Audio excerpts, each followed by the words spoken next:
Studios. It's quite a famous place and it sounded amazing, like I said. So he went off to Masterclass with NEYO and he wrote Beyonce's Irreplaceable.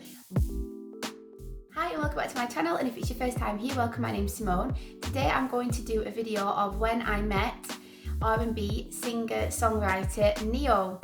So in 2006 I won a competition to find the best 12 up-and-coming urban songwriters in the UK. I think I've said that right. So yeah, it was 2006 and I was on my summer break from uni and I was working and I was reading the paper. It was quite quiet, it was like a call centre, so we were allowed to read papers and magazines and things like that. So I was reading the paper and I saw that there was a songwriting competition to go down to London to Pineapple Studios. If you don't know about Pineapple Studios, it's quite a famous place where I think the Spice Girls audition there, and they do a lot of rehearsals and things for like big shows and like do dance classes and all sorts of stuff, and they've got a clothing line as well, I believe. So I thought, oh, do you know what have I got to lose? I'll enter the competition. Well, I always liked writing poetry and songs, and it just so happened that when I wasn't really that happy, I was quite good at writing songs, and I was in a bit of a crappy relationship at the time, so I wrote like a kind of like somber song. So I wrote this song, sent it off, and I think I emailed it actually, yeah, probably emailed it. And then I got a call the day after by Universal Music to say that I was one of the winners and that would I be able to come down to London the following day to do a songwriting masterclass with NEYO. So we'd be there from 9 o'clock with him until 5 o'clock. So I was like, okay, yeah, that's great.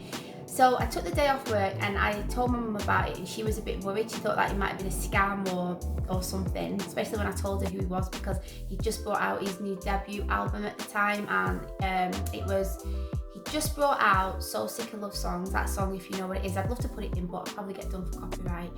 And then he was bringing out his new single.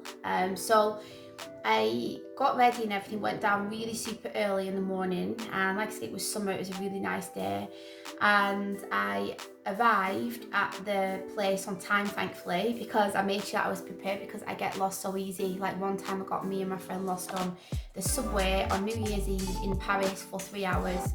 That just goes to show. And my mum gave me the directions and everything to get to the hotel, but I still got us lost.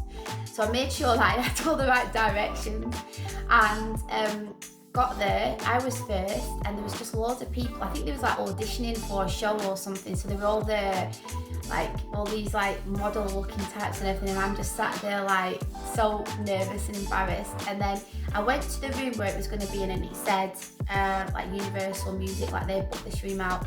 So I went in, so I was the first one in, and then there were 3 other winners from the newspaper, I believe, and maybe Kiss FM, the radio station. So I think a couple entered the competition in the newspaper, and then some with Kiss FM. And then there was 8 other people there, and they was from the Brit school. So if you don't know about the Brit school, a lot of like British talent is like stems from the Brit school, like Emma Bunton from the Spice Girls, and there's plenty of other people as well. And but they'd not won the competition. I don't know how they'd managed to come down for this masterclass, but they were there as well. So as you can imagine, they were so talented. They've been at this school for years, and they had the guitars. Some of them could play on the piano, and they was really, really awesome. They were like, I think they were like 17.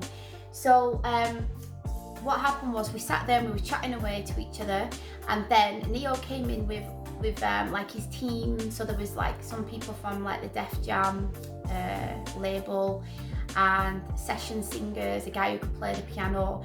So to start off with, he introduced himself, and he was super, super friendly. I had a photo with him and got an autograph, but I do not know where it is. I think it was on like an old laptop, unfortunately.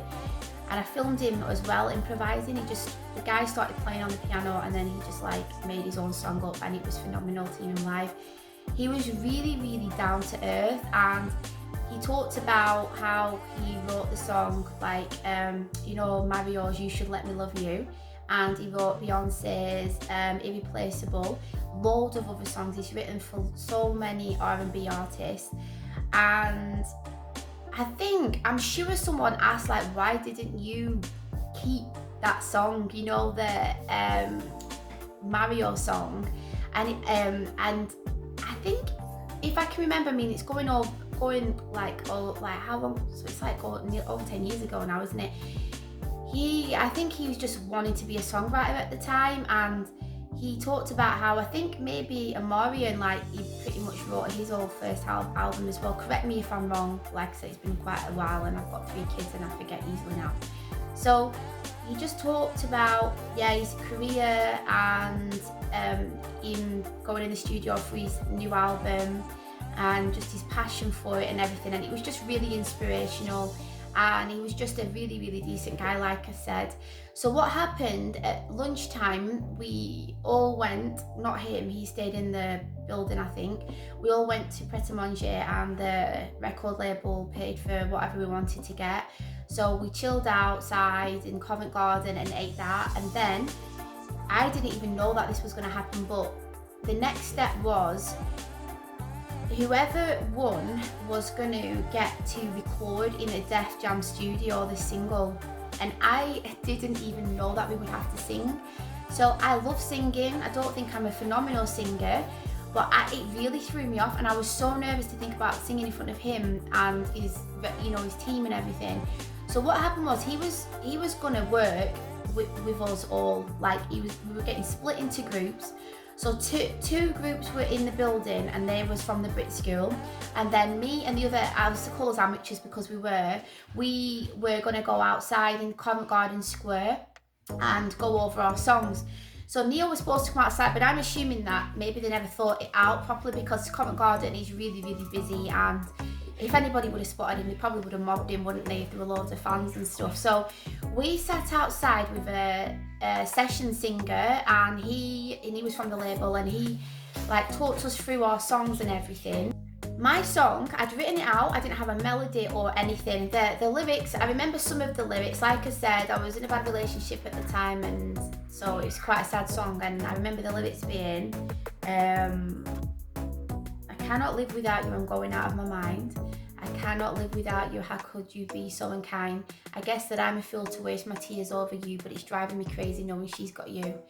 So it's talking about being in a relationship, but the person is in love with somebody else. And the verse was, I remember when you met that girl, you called me crazy when I said that you wanted her, but now you're walking out of the door. How could I have been so foolish to let you in my world? Something like that. So I read it out to him. I said, I've got no melody. So he like changed it a bit. We worked on the chorus, and he did a really nice melody to it. I'll have to maybe pluck up the courage one day to sing it. If you want to hear me sing it, then please leave a comment down below.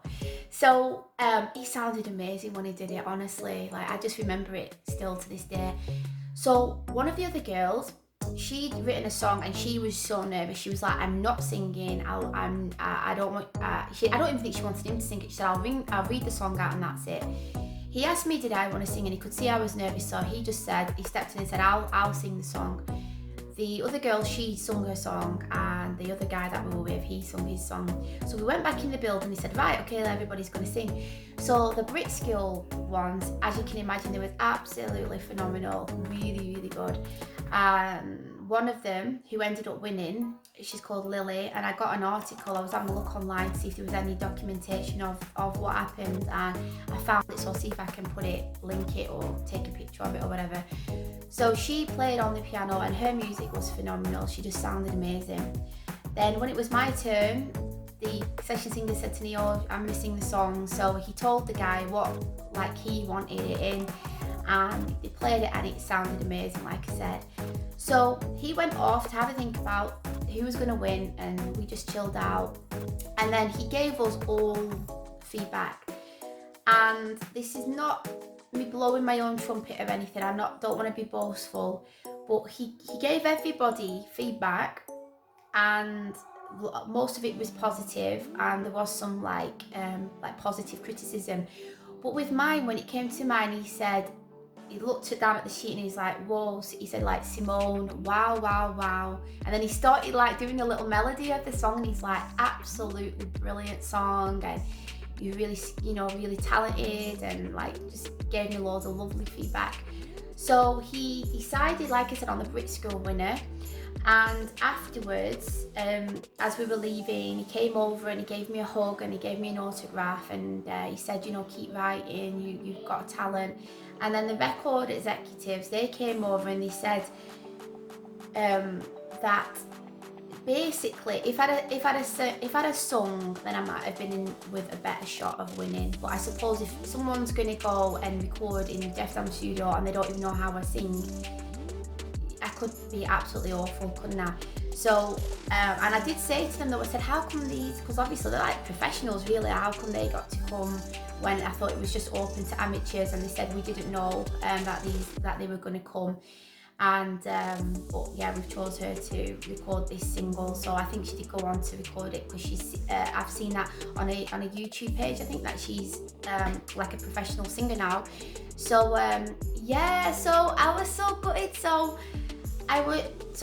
They said that I was the winner out of the 4 of the amateurs, and if I'd have sung, then I more than likely would have recorded the song in the Def Jam studios, Universal Music, like, and then who would have known what would happen. So after that, my dad gave me some money to go into a studio to make some music, and I did do a couple of demo CDs, but unfortunately the people that I work with, the style of music and my voice, it didn't fit. Like, I've got some demos, maybe I could upload them sometimes and you could have a listen to them. So I finished my degree, and then I ended up working for a while and then going to Spain, and the rest is history. So I've never really sung again wrote any songs after that.